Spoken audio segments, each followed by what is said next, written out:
Welcome back to The Filter on Acholi Side TV. I'm Norbert, and in this video we are unpacking a monumental moment in global diplomacy and national politics.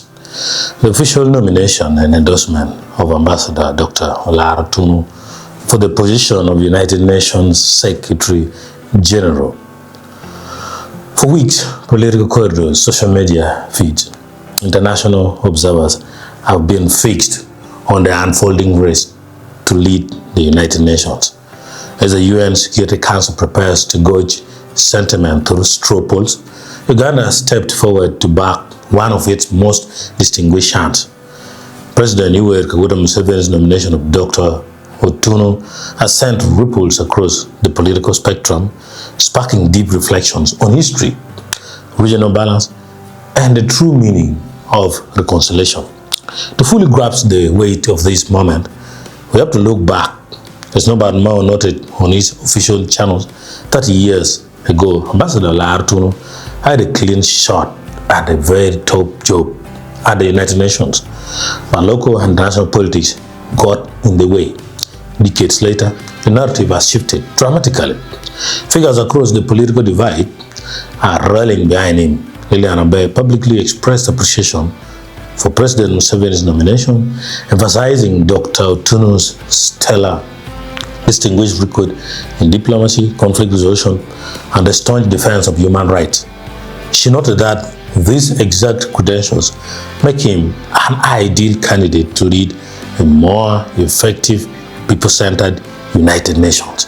Of course, politics is never without its friction and complex memories.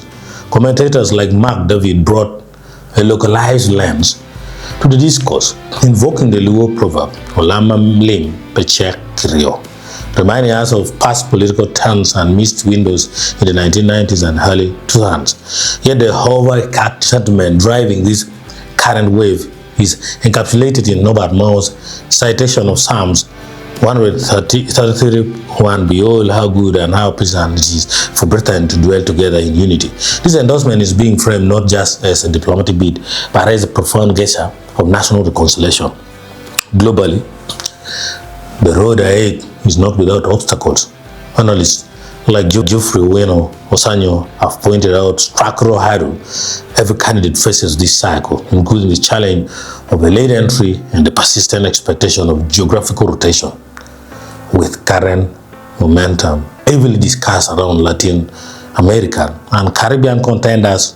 Furthermore, international voices like Dr. David Nyorach Masanga, writing on behalf of the Pan-African Forum Limited and Associates in London and the Global African Youth Inclusion West Africa, have thrown their weight behind OO, that's Olara Otunnu, calling for a return to multilateralism, a new world order where rule of law, order, and effective diplomacy prevail. As Dr. Otunnu steps onto this global stage, backed by his own government and regional Pan-African advocates, the question remains, can history, diplomacy, and reconciliation converge to carry and actually stand to the highest diplomatic office in the world?